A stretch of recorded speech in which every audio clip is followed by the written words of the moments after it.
Anyway, make it brief, but just a few thoughts.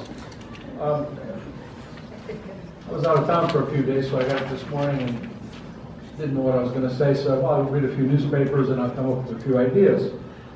So I got up and I think that what Tim just mentioned about Aristotle is the same thing, but I always go back, and I've said this many times, but it bears repeating because I think about it a lot, is there was an interview with Becky Quick, and she was interviewing Bill Gates, which I think is one of the finest three Americans in the world. And she said, Mr. Gates, I know that you and Warren Buffett have been friends for 25 years. What's the number one thing you learned from Warren Buffett?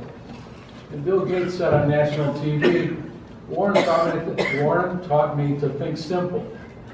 And I think about that all the time because, you know, another person was Albert Einstein.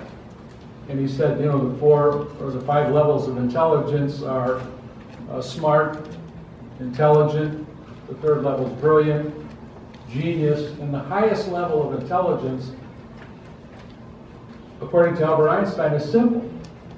So I think what happens is that the more we can think simple, the farther we're going to probably get down the road. So I'll give an example. Let's say that we're sitting here and I said, Tracy, I just came in the door and someone's stealing your car.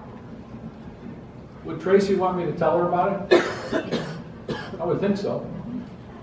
And I think the thing is, we're sitting here today and, you know, you got people out there today and what they're trying to do is to steal your clients. And they're doing it with money. They're doing it with national advertising on television. And this isn't going to stop. Because what they found is they found a fertile market that they can advertise both on the internet. You think about Zillow. Okay, Zillow has a lot of people going. They're both buyers and sellers that go on their site. So when they advertise that they'll give you cash for your home, I'll be honest with you, that would entice me.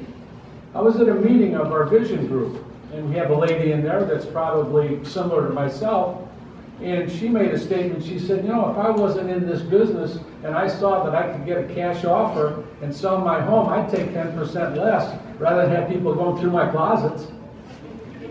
You know, there's probably some truth to it. But I think what you've heard us say many times is if we look at NAR survey, what does NAR say? 68% of buyers are going to use only one agent in the pursuit of their purchase of a home. 75% of sellers are going to list their home with the first person they talk to. So what they know is Wall Street is a lot smarter than we are, and they get these venture capital money, and they look at these surveys. So these are some of the things that we're dealing with today. You know, I was reading in the newspaper this morning. Let me just give you a few thoughts. How many people are familiar with Airbnb? Okay, Airbnb people have a room in their home and they rent it out in different things. Well, it was announced today in the Wall Street Journal that the Marriott Corporation is going into home rentals. Now, Marriott has 1.3 million hotel rooms around the world, and now what they're going to do is they're going to start renting out people's homes just like Airbnb does. What do you think they're going to use for their hook? What do people like today? People like myself, we grew up on green stamps. What replaced green stamps today? Points. So what are they going to do? When you rent your home on Marriott version of Airbnb, what are you going to get? Points. What's the seller going to get? Points. What's the renter going to get? Points. So if I was in the business of Airbnb today, I would be a little bit worried because you've got a new competitor in the market. HomeLight. Okay, HomeLight last year used to advertise thinking of selling, you know, we couldn't sell our home. It was on the market for a year, and we called HomeLight, and they gave us James B. And James B. sold our home in 2 weeks for $40,000 over the asking price. Okay? Now what's happened is, I have not seen that ad, but I see HomeLight on TV continually. What are they advertising? Simple sale. Did you find that home that you at the open house that you wanted to buy this weekend? Call HomeLight and we will give you an offer, simple sale. We have cash buyers and we will give you the highest cash offer for your home in 48 hours. Okay, what are they really trying to do? They're trying to get the seller to call because more than likely what they're going to say is, well, we have to have an agent. We're going to have an agent come over and look at your home to do a market analysis or whatever they're going to tell them. Basically to try to steal your seller away. And believe me, it's happening. And I would say I watch 2 primary TV stations in the morning. Actually, I watch 3. But I watch the Weather Channel, I watch CNBC, and I watch ESPN. If the White Sox win, I watch Channel 200 to watch the replay of the game. But anyway, I don't think I'm any different. Now, I was gone last week, and these advertisements were continually on the same channels. Now, it's not cheap to advertise on CNBC. It's not cheap to advertise on the Weather Channel. If they weren't getting leads and making money off of this, they wouldn't do it. Okay, I was at the convention, the Leading RE convention in February. Zillow, they had a person there that talked about Zillow. So what they did is they did a pilot program in Phoenix, Arizona. I looked up the population of Phoenix, but I forgot. I want to say it's 4.5 million, okay? We have 8.5 million in the Chicagoland SMA, Statistical Marketing Area, I think it's called. So what happened was Zillow got 20,000 people that called. They made 20,000 offers on homes in the Phoenix area from people that called Zillow to get a cash offer. They bought 1% of those homes. It means they bought 200. So what that means, they had 19,800 what? Marketing leads for people thinking about maybe selling their home. But these are real things. These are real things that we're up against. And I mean, if we don't get back to the people and warn them of what these things are happening, I mean, if you've got a seller today and they want a cash offer, tell them we'll get them one. I've got 3 or 4 people that would make it, and we'll make one ourselves. It'll be equal to or better than what they're getting someplace else. But we're actually looking at that now, and we're probably going to roll it out with the new website all at one time. But I mean, these are the kind of things that are happening against us, and things that we should know. Okay, let me go back to what else I read in the newspaper today. And we talk about simple, and I think this is a great example. 4 years ago, I was watching CNBC, and Joe Kernan said, today we're going to have Steve Easterbrook. Does anybody know who Steve Easterbrook is? He's the CEO of McDonald's. Okay, so we've got a new chief executive officer, first day on the job, Steve Easterbrook. That's why I got to listen to him. This should be interesting. And I like McDonald's. I think it's probably one of my 3 top stocks that there would be. What are the 3? Berkshire Hathaway, McDonald's, and Disney. Disney's a monopoly. So anyway, Joe said, Mr. Easterbrook, what are you going to do to, make the sales go up at McDonald's and have this turnaround? And he says, well, I'm not that smart, but I got a couple of simple ideas. So he said, I'm going to do 4 things to increase the sales of McDonald's. Number 1, I'm going to make sure the bathrooms are clean. Could anybody in here have maybe figured that out? I know I could have. Okay. Number 2, we're going to make sure the French fries are crispy. Does anybody like soggy French fries? Okay. Number 3, we're going to toast the bun an extra 10 seconds. Does everybody like their hamburger with the bun toasted or toasted another 10 seconds? And number 4, anybody want to get what number 4 is? Who said it? Breakfast all day. We're going to serve breakfast all day. Now, all 4 of those things are what? They're simple.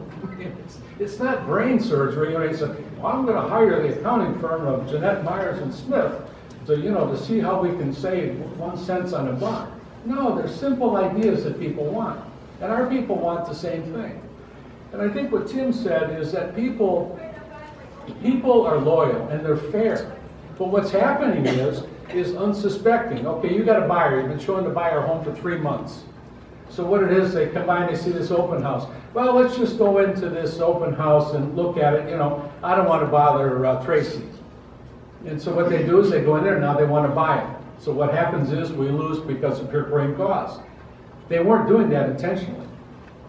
So I think some of the things that, when we're talking about doing, we have to change the way we did things. I was talking to Diane Klein when I came in. And I said, do you remember that meeting that we had in Valparaiso at the old Gathering restaurant next to our office there? And we had that person came in and he had that bag phone.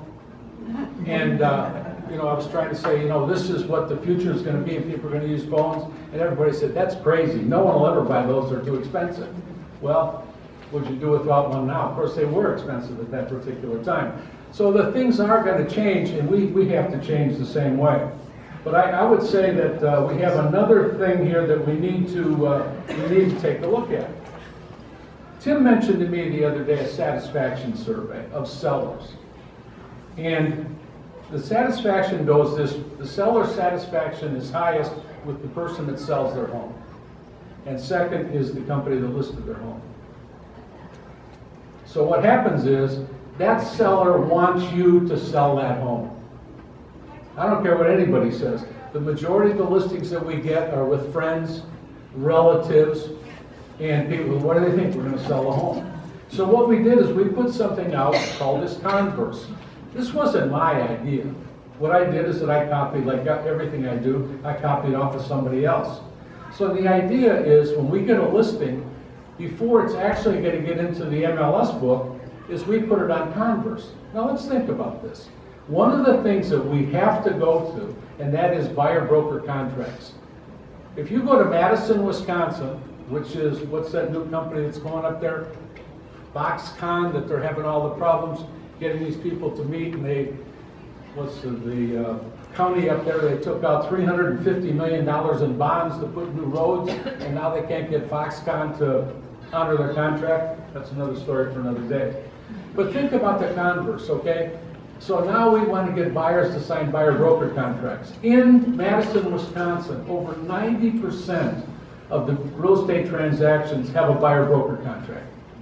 So what if you went to a buyer and said, one of the advantages that you have working with me is that I'm able to give you, if I have a buyer-broker contract with you, listings before they actually go on the market. Now I can't give you that information because you potentially could go right to the seller. But if you had a buyer-broker contract with me, is that when we get listings in our company, we receive notification, and most of the listings 72 hours before they go in the MLS book. Would that be an advantage that a buyer would like? I think it would be. So these are the kind of things that we have to think about. And the other thing that I mentioned too also is on the 72 hours. Taking advantage of the coming to market, what is it? Hold on. The new listing coming to market in your neighborhood card.